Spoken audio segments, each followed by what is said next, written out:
മറ്റപടി I think you can never change the lyrics of Girish Putthanjali. His loss is a big loss to the industry. So അതുകൊണ്ട് ഈണം തരുന്ന ഈണത്ത് ആ complete nuances അറിഞ്ഞിട്ടാണ് കവിത എഴുതുന്നത്, വാക്കുകൾ എഴുതുന്നത്. നമുക്കത് ഒരിക്കലും മാറ്റാൻ കഴിയാത്ത, അൺലെസ് സം എക്സ്ട്രാordinary സർക്കംസ്റ്റാൻസ് ഡയറക്ടർക്ക് അത് വേറെ ഒരു ഭാവം വേണം. അതുണ്ട്. അത് വലിയ രീതിയിൽ വിമർശിക്കപ്പെടുന്ന, ഇന്ന് പലപ്പോഴും നമുക്ക് സിനിമകളിൽ മാതാപിതാക്കൾക്കൊന്നും റോളില്ല, കുറവാണല്ലേ, അമ്മമാരില്ല എന്നൊക്കെ പറയുന്നത്. അമ്മമാർക്ക് റോളുകളില്ല, ആ വേഷം ചെയ്യാൻ ആളെ ആവശ്യം പോലും ഇല്ല. അപ്പം അത് എനിക്ക് തോന്നുന്നത് നമ്മളുടെ പുതിയ തലമുറയിലെ ചെറുപ്പക്കാരുടെ ചിന്തകളെ സ്വാധീനിക്കുന്ന വലിയ രീതിയിൽ സ്വാധീനിക്കുകയും ചെയ്യുന്നുണ്ട്. നമ്മുടെ പൊതുസമൂഹത്തിൽ അത് റിഫ്ലക്റ്റ് ചെയ്ത് തുടങ്ങിയിട്ടുണ്ട്. ബേസിക്കലി അൻസു പാവായിരുന്നു. ഞങ്ങൾ രണ്ടുപേരായിരുന്നു കുരുത്തക്കേടെന്നാണ് എല്ലാവരും പറയുന്നത്, അറിയില്ല. ഒരു കിണറുണ്ടാക്കി, അപ്പം അതിൻ്റെ അകത്ത് പോയിരുന്നു ഞങ്ങൾ. മനസ്സിലായല്ലോ, ഞങ്ങൾ രണ്ടുപേരായിരുന്നു ഇച്ചിരി പ്രശ്നം തോന്നും.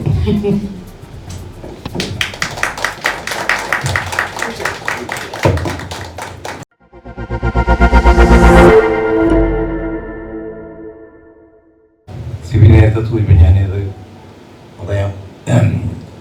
ഞാൻ നേരത്തെ മെൻഷൻ ചെയ്ത ഞങ്ങളുടെ ടെക്നീഷ്യൻസിൽ ഹരി തീർച്ചയായിട്ടും ഈ 2 പടത്തിനും ഞങ്ങളുടെ സൗണ്ട് എഞ്ചിനീയറായിട്ട് വർക്ക് ചെയ്തത് ഹരിയാണ്. അപ്പോൾ ഹരി ഞാൻ സ്പെഷ്യലി കൺഗ്രാജുലേറ്റ് ചെയ്യുന്നു. ഹരിയുടെ എന്ന് വെച്ച് കഴിഞ്ഞാൽ രാത്രി ഉറക്കമില്ല, വിദ്യാധീനമായി തന്നെ രാത്രി ഉറക്കമില്ല. ഒരു റീല് തീർക്കണം എന്നുള്ള സംഭവത്തിൽ റീല് തീർക്കും, പിന്നെയും അത് കണ്ട് കറക്റ്റ് ചെയ്യും. അങ്ങനെയൊക്കെ ഉള്ള എല്ലാവർക്കും ഒരു ഡെഡിക്കേഷൻ ഉണ്ടായിരുന്നു. ഒരാൾ ഞങ്ങൾക്ക് കിട്ടി. അതൊക്കെ ഈ ഞങ്ങളുടെ ഞാൻ നേരത്തെ സൂചിപ്പിച്ച അതിൽ കിട്ടിയത്. പിന്നെ ഇതിനൊക്കെ പുറമേ മുമ്പോട്ടുള്ള യാത്രയിൽ അവിചാരിതമായ 2 സുഹൃത്തുക്കളെയാണ് എനിക്ക് പറഞ്ഞത്. ഒന്ന് മിസ്റ്റർ ബിനു ആൻഡ് അദ്ദേഹത്തിൻ്റെ വൈഫ്, അവരുടെ ഉണ്ട്. അഞ്ജന, സംഗീത. നെക്സ്റ്റ് മറ്റേ ഫിലിപ്പ് ആൻഡ്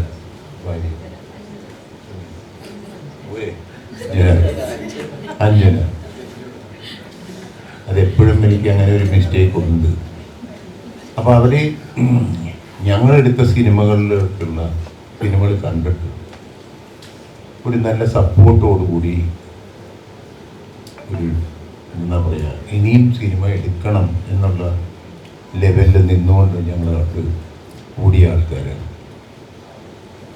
അപ്പോൾ ഞങ്ങൾക്ക് ഒന്നും കൂടി വാശിയായി, ഞങ്ങൾ എന്താണ് ഉദ്ദേശിക്കുന്നത് തമ്പുരാൻ പത്തലയും എന്ന് പറഞ്ഞാൽ എന്താണ് ഞങ്ങൾ അതിൻ്റെ കാര്യങ്ങൾ എന്ന് പറയുന്നത് അവർക്കും കൂടെ മനസ്സിലാക്കണം എന്നുള്ള ഒരു സ്പിരിറ്റിൽ തന്നെയാണ് ഞങ്ങൾ ഉണ്ടാക്കിയത്. എന്തായാലും ദൈവാനുഗ്രഹം കൊണ്ട് ഇന്ന് സക്സസ് ആയിട്ട് ഞങ്ങൾ സിനിമ പുറത്തു വന്നു. ഇവർ ദുബായിൽ നിന്ന് വന്ന് ഇവിടെ വന്ന് കണ്ടു. നെക്സ്റ്റ് വീക്കാണ് ദുബായ് റിലീസൊക്കെ. അപ്പം thank you very much Philip and Binu. So Binu 2 വാക്ക് സംസാരിക്കുക. എല്ലാവർക്കും നമസ്കാരം. ഞങ്ങളുടെ ആദ്യത്തെ ഈ സിനിമാ രംഗത്തേക്കുള്ള ആദ്യത്തെ ഒരു കാൽവയ്പ്പാണെന്ന് പറയാം. തീർച്ചയായിട്ടും ചരിത്ര വിജയമായൊരു സിനിമ, ചരിത്രം എന്നും ഓർക്കുന്ന കുറേ ഇത്തരത്തിലുള്ള മഹാനുഭാവന്മാരോടൊപ്പം ഇത്തരത്തിലൊരു വേദിയിൽ ഇരിക്കാൻ കഴിഞ്ഞത് തന്നെ ഞാൻ വലിയൊരു ദൈവാനുഗ്രഹമായിട്ട് കരുതുന്നു.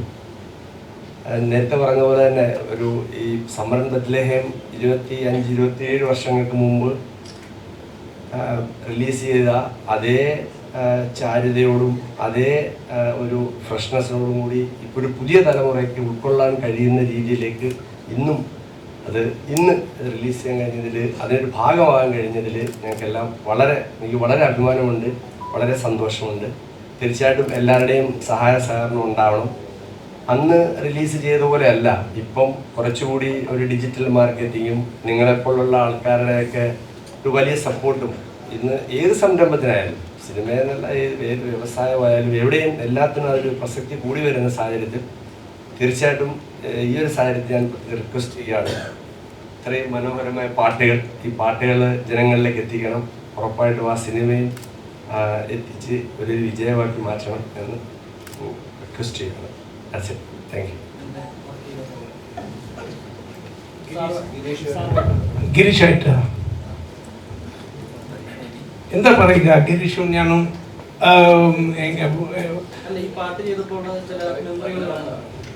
മെമ്മറീസ് അങ്ങനെ ഒന്നുമില്ല. ഞങ്ങൾക്ക് ഞാൻ കമ്പോസ് ചെയ്യും. അപ്പോൾ അവർ ഗിരീഷ് ഉണ്ടാകുമ്പോൾ അവിടെ എന്താ ഗിരീഷ് ഇത് ഓക്കെ എന്ന് പറയുമ്പോൾ അവർ മുറുക്ക ഇട്ടിട്ട് ഇങ്ങനെ പറയും ഓക്കെ. പിന്നെ ആ പാട്ടെടുത്തുകൊണ്ട് പോയി അടുത്ത പിറ്റേ ദിവസം അവർ വെളുപ്പത്തിൽ വരുമ്പോൾ നമുക്ക് ഒന്നും മാറ്റാൻ കഴിയാത്ത വകയിലാണ് ആ പാട്ടിൻ്റെ അയാളുടെ സംഗീതക്കാരൻ കൂടി. സോ അതുകൊണ്ട് തരുന്ന ഈണത്ത് ആ കംപ്ലീറ്റ് ന്യൂവാൻസസ് അറിഞ്ഞിട്ടാണ് കവിത എഴുതുന്നത്, വാക്കുകൾ എഴുതുന്നത്. നമുക്കത് ഒരിക്കലും മാറ്റാൻ കഴിയാത്ത അൺലെസ് സം എക്സ്ട്രാordinary സർക്കംസ്റ്റാൻസ് ഡയറക്ടർക്ക് അത് വേറെ ഒരു ഭാവം വേണം എന്ന് പറഞ്ഞാൽ ഒഴിയെ മற்றபடி I think you can never change the lyrics of Girish Putthanjali. His loss is a big loss to the industry. We have lost one great poet. നമ്മൾ എല്ലാവർക്കും അഭിമാനമായ ഒരു കവി നമ്മൾ പോയാച്ച്. I lost personally for me a very good friend of mine. And അത് ഒരു പടം രണ്ട് പടം എത്ര പാട്ടുകൾ നിങ്ങൾ ചെയ്ത എല്ലാ പാട്ടുകളും ഇത്ര കാലം കഴിഞ്ഞും ഇന്നും വീണ്ടും എല്ലാവരുടെയും മനസ്സിലും അങ്ങനെ കിടപ്പുണ്ട് ആ പാട്ടുകൾ. എല്ലാവരും ഓർമ്മിക്കുന്നുണ്ട്. അവർ പറഞ്ഞതുപോലെ ഇന്നും വെറുതെ ഈണം മറ്റുമില്ല, ആ ഭാവം കൊണ്ടുള്ള ആ വാക്കുകളും ആ കവിതയും അത് കൊണ്ട് നടക്കുന്നതെന്ന് പറഞ്ഞാൽ അത് അവരുടെ കഴിവാണ്. സോ എങ്ങളുടെ കൂട്ടായ്മയിൽ വന്ന എല്ലാ പാട്ടുകളും ഇങ്ങനെ ഉള്ളത് കൊണ്ട് എനിക്ക് വളരെയധികം സന്തോഷമുണ്ട്. But I miss him on this day.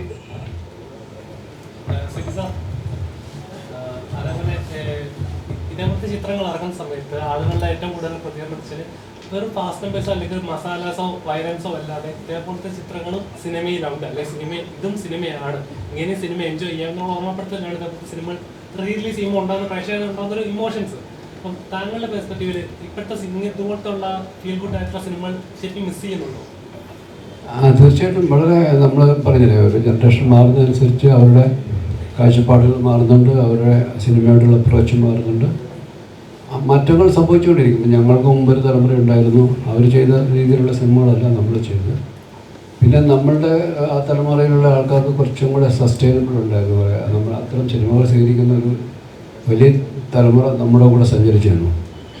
പുതിയ തലമുറയിലെ കുട്ടികൾ ചെയ്യുന്ന സിനിമകൾ എന്ന് പറയുന്നത് അവരുടെ ജീവിതാനുഭവങ്ങളിൽ നിന്നുകൊണ്ട് അവർ ചെയ്യുന്ന സിനിമകളാണ്. അവർ കുറച്ചുകൂടെ എക്സ്പോസ്ഡ് ആണ്. അവർ ലോകത്തിൻ്റെ വിവിധ ഭാഗങ്ങളുണ്ടാകുന്ന ഏറ്റവും പുതിയ സിനിമകളൊക്കെ അവരുടെ വിരൽത്തുമ്പിൽ അവർ കാണുന്നുണ്ട്. അപ്പം അതൊക്കെ അവരെ സ്വാധീനിക്കുന്നുണ്ട്. അപ്പോൾ അതിനോട് ചേർന്ന് നിൽക്കുന്ന സിനിമകളാണ് അവർ ചെയ്യുന്നത്. അതിന് നമ്മൾ കുറച്ച് കാണേണ്ട കാര്യമില്ല. അത് അവരുടെ ജനറേഷന് മനസ്സിലാകുന്ന കഥ പറച്ചിൽ രീതികളൊക്കെയാണ്. അതുണ്ട്. അത് വലിയ രീതിയിൽ വിമർശിക്കപ്പെടുന്ന ഒരു കാര്യം തന്നെയാണ്. നമ്മൾ പൊതുസമൂഹങ്ങളൊക്കെ കാണും. അത് എനിക്ക് തോന്നുന്നത് നമ്മളുടെ പുതിയ തലമുറയിലെ ചെറുപ്പക്കാരുടെ ചിന്തകളെ സ്വാധീനിക്കുന്ന വലിയ രീതിയിൽ സ്വാധീനിക്കുകയും ചെയ്യുന്നുണ്ട്. നമ്മളുടെ പൊതുസമൂഹത്തിൽ അത് റിഫ്ലക്റ്റ് ചെയ്ത് തുടങ്ങിയിട്ടുണ്ട്. പെട്ടെന്ന് ഒരു വയലൻസിൻ്റെ ഒരു അതിപ്രസരം നമ്മുടെ സമൂഹത്തിലേക്കും അത് കടന്നു വന്നുകൊണ്ടിരിക്കുന്നുണ്ട്. അത് ഒരു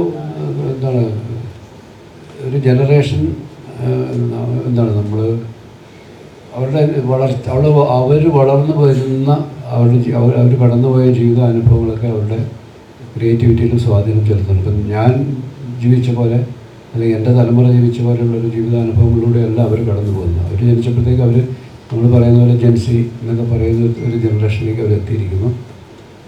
അവർ നമ്മൾ ജീവിച്ച ഒരു കാലഘട്ടത്തിലെ റിലേഷൻഷിപ്പിലൊന്നും അല്ല അവരല്ലേ. നമ്മുടെ കുടുംബം എന്നൊക്കെ പറയുന്നത് നമുക്ക് വളരെ ക്ലോസ് നിറ്റായിട്ടുള്ള കുടുംബ ബന്ധങ്ങൾ നമുക്കുണ്ടായിരുന്നു. മാതാപിതാക്കളും സഹോദരങ്ങളൊക്കെ ആയിട്ടുള്ള ബന്ധങ്ങളുണ്ടായിരുന്നു, സുഹൃത്തുക്കളായിട്ട്.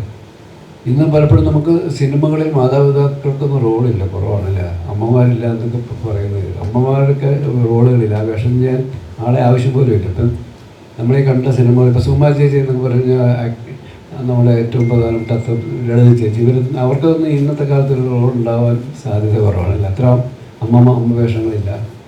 കുടുംബങ്ങൾക്കുള്ളിലല്ല കഥ നടക്കുന്നത്. പൊതുസ്ഥലങ്ങളിൽ വയലൻസിൻ്റെ ഒരു സാഹചര്യങ്ങൾ എവിടെയുണ്ട് അവിടെയൊക്കെയാണ് ഇപ്പോൾ കഥ കൊണ്ട് പ്ലേസ് ചെയ്യുന്നത്. അല്ലാതെ നമ്മൾ കുറ്റപ്പെടുത്തേണ്ട കാര്യമില്ല. അവരുടെ അനുഭവങ്ങളിൽ നിന്ന് അവരുണ്ടാക്കുന്ന സിനിമകളാണ്. അത് അവരാസ്വദിക്കുന്നുണ്ട്, ആ ജനറേഷൻ ആസ്വദിക്കുന്നുണ്ട്. ഇപ്പോൾ ഇത്തരം വയലൻസ് ഉണ്ടാകുന്ന സിനിമകളിലൊക്കെ ആദ്യത്തെ ദിവസം ഓഡിയൻസ് എന്ന് പറയുന്നത് അവർ തന്നെയാണ്.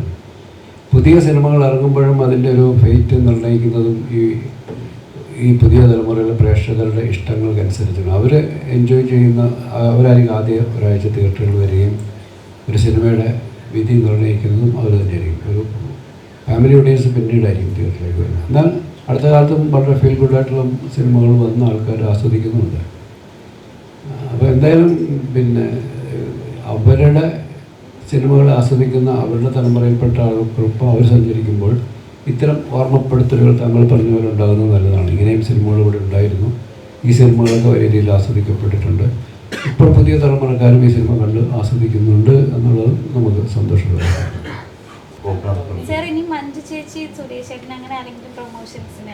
പിന്നെ ഞാൻ മഞ്ജു മറ്റേ നമ്മളെ ട്രെയിലർ ലോഞ്ചിനുണ്ടായിരുന്നു. ഇനി വരുവാൻ തീർച്ചയായിട്ടും വരും. ആവശ്യമുണ്ടെന്ന് ഞാൻ വിളിച്ചു കഴിഞ്ഞ് ഇന്ന് കാലത്തും ഞാൻ മെസ്സേജ് അയച്ചിരുന്നു. അവരെനിക്ക് ഓൾ ദി ബെസ്റ്റ് പറഞ്ഞ ഇട്ടു.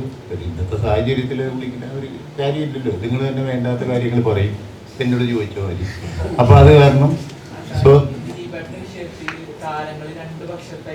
എനിക്കറിയാം, ഞാൻ താരമല്ല, താരം ആകാനുള്ള ഒരു ചാൻസ് വന്നിട്ടുണ്ട്. ഞാനിപ്പോൾ അത് എടുക്കുന്നില്ല. അതൊക്കെ ഓക്കെ.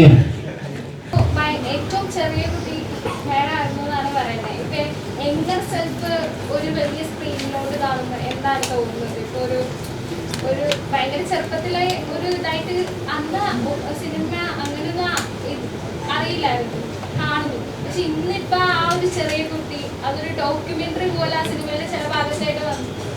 എന്ത് തോന്നുന്നു ആ ഒരു? വളരെ സന്തോഷം.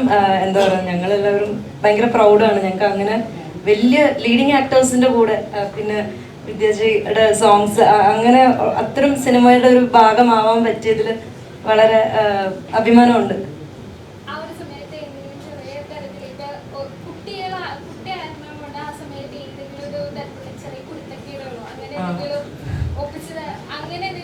ഞങ്ങൾ ഈ ദിവസങ്ങളിലൊക്കെ പറയുമായിരുന്നു, ഒരുപാടുണ്ട് ഞങ്ങളുടെ അങ്ങനത്തെ കുറെ എന്താ പറയുക കുറുമ്പുകളും കുസൃതികളും ഒക്കെ ഓൺ ആൻഡ് ഓഫ് സ്ക്രീൻ കുറെ ഉണ്ടായിരുന്നു. എനിക്ക് തോന്നുന്നു കൃഷ്ണൊക്കെ ഉണ്ടാവും. ബേസിക്കലി അൻസു പാവായിരുന്നു. ഞങ്ങൾ രണ്ടുപേരായിരുന്നു കുരുത്തക്കേടെന്നാണ് എല്ലാവരും പറയുന്നത്, അറിയില്ല, അത് നമുക്ക് ഓർമ്മയില്ലല്ലോ, അതുകൊണ്ട് വെറുതെ പറയാലോ. അതുകൂടെ എനിക്ക് തോന്നുന്നു ഒരെണ്ണം ഇന്നലെ പെട്ടെന്ന് എൻ്റെ ഓർമ്മ വന്ന് ഞങ്ങളെ രണ്ടുപേരും എന്തോ കാണാനില്ലായിരുന്നു എന്ന് പറഞ്ഞു കുറച്ച് നേരത്തേക്ക്. അലേനം കാണാനില്ലായിരുന്നു. പിന്നെ ഹോൾ ക്രൂ ഞങ്ങളെ തപ്പി നടന്നു. ആക്ച്വലി ആ മഞ്ജു ചേച്ചി മണിയങ്കിളിനെ കൺവിൻസ് ചെയ്യുന്ന സീൻ എടുക്കുന്ന ഔട്ട് ഹൗസിൻ്റെ താഴെ ഒരു സ്പേസ് ഉണ്ടല്ലോ, അവിടെ എന്തോ പോയി ഞങ്ങൾ 1 മണിക്കൂറായിട്ട് മിണ്ടാണ്ടിരിക്കുകയായിരുന്നു എന്നാണ് പിന്നെ കിട്ടിയത് വിവരം. അങ്ങനത്തെ കുരുത്തക്ക് പിന്നെ അവിടെ ഒരു ആർട്ടിഫിഷ്യൽ ഒരു ഒരു കിണറുണ്ടാക്കി. അപ്പം അതിൻ്റെ അകത്ത് പോയിരുന്നു ഞങ്ങൾ. മനസ്സിലായല്ലോ, ഞങ്ങൾ രണ്ടുപേരായിരുന്നു ഇച്ചിരി പ്രശ്നം തോന്നുന്നു. ഇല്ല, ഇപ്പോൾ ഒന്നും അങ്ങനെ ഒരു കഥയിലേക്കൊന്നും ചിന്തിച്ചിട്ടില്ല. അങ്ങനെ ഒരു കഥയൊക്കെ വരട്ടെ, അപ്പോഴത്തേക്ക് നമുക്ക് അതിനെപ്പറ്റി ആലോചിക്കാം.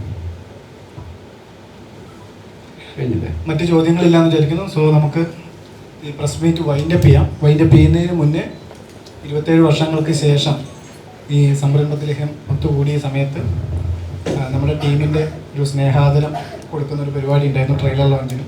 അന്ന് എത്തിച്ചേരാൻ സാധിക്കാതിരുന്ന വിദ്യാർത്ഥിക്ക് ഈ വേദിയിൽ വെച്ച് സിബിസാറും സിയാദിക്കയും കൂടി അതൊന്ന് കൊടുക്കാം.